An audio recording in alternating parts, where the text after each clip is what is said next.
ব্যাপারে আমাদের সংক্ষিপ্ত বক্তব্য হচ্ছে যে বাংলাদেশ 2-এ একটা নতুন রাজনীতি তৈরি হয়ে গেছে। মুক্তিযুদ্ধ যেভাবে ৭১ পরবর্তী জনগোষ্ঠী এবং জনতা এবং তরুণদের চরিত্র গণনা হিসেবে 2024-এর এই গণ-অভ্যুত্থানকে সফল করেছেন।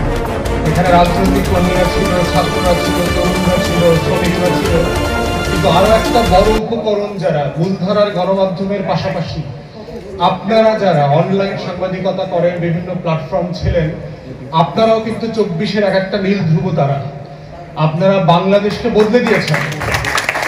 আপনারা প্রত্যেকে আপনার জায়গা থেকে একটা যুদ্ধ করেছেন এবং আপনাদেরকে যে কারণে আমরা গত বছরও অ্যাকনলেজ করেছি সম্মানের সাথে, এবং আপনাদের প্রতি আমরা অনেক কৃতজ্ঞ। যখন আমাদের নিউজ কভার করতে কেউ আসতো না, কোনো মূলধারার গণমাধ্যম আসতো না, গোয়েন্দা সংস্থাগুলোর ডিজিএফআই এর প্রেসক্রিপশন ছিল মূলধারার টেলিভিশনগুলোতে কোথায় যাওয়া যাবে কোথায় যাওয়া যাবে না, ঠিক সেই সময়তে আমাদের চিৎকার চেঁচামেচিগুলো আপনারা কভার করেছেন।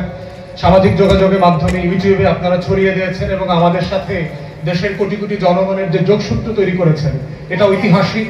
এবং গণ অভ্যুত্থানের যদি অবদানের স্বীকৃতি কাউকে দিতে হয়, আপনাদের সাংবাদিকদেরকেও, আপনাদের অনলাইন প্ল্যাটফর্ম মিডিয়াতে যারা কাজ করেন, যারা চালান। এই ব্যাপারে আমাদের সংক্ষিপ্ত বক্তব্য হচ্ছে যে বাংলাদেশ 2-এ একটা নতুন রাজনীতি তৈরি হয়ে গেছে। মুক্তিযুদ্ধ যেভাবে ৭১ পরবর্তী জনগোষ্ঠী এবং জনতা এবং তরুণদের চরিত্র মনোজাগতিক পরিবর্তন করে দিয়েছিল, 24-এর বাংলাদেশও বদলে গেছে। যেই 65% জনগোষ্ঠীর বয়স 35-এর নিচে, এই জনগোষ্ঠীরা ভাগ্য তৈরি করবে আগামী দেশের বাংলাদেশ 2 বলতে কি বোঝানো হবে।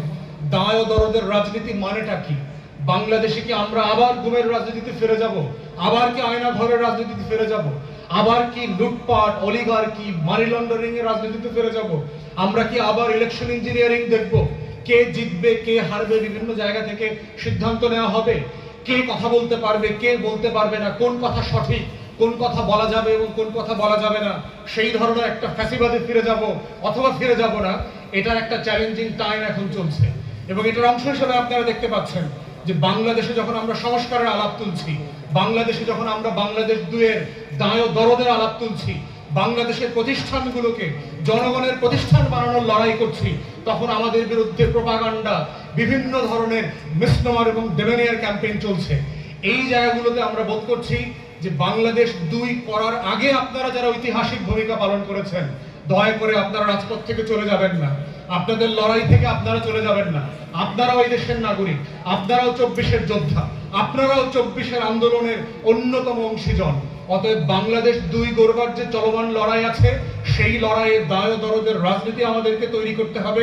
সকল দেশি বিদেশি শত্রু যারা যারা আছে বাংলাদেশের, গত 16, 17, 18 বছর ধরে বাংলাদেশের স্বাধীনতার শত্রু, সার্বভৌমত্বের শত্রু, আত্মমর্যাদার শত্রু, জাতীয় স্বার্থের শত্রু, আমার বিদেশ নীতি, আমার পররাষ্ট্রনীতি যারা অন্য দেশের কাছে বিক্রি করে দিয়েছে, তারা বাংলাদেশি হোক অথবা বিদেশি হোক, রাজনৈতিক দলের হোক অথবা চাকুরিজীবী হোক, তারা যেই হোক, তাদের বিরুদ্ধে বাংলাদেশ 2 গড়বার আমাদের যে লড়াই, সবাই মিলে, এবি পার্টি এবং আমরা, আপনারা সাংবাদিকরা মিলে সেই নতুন বাংলাদেশ গড়বার আমরা লড়াই চালিয়ে যাব ইনশাআল্লাহ।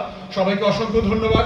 হিসেবে 2024-এর এই গণ অভ্যুত্থানকে সফল করেছেন।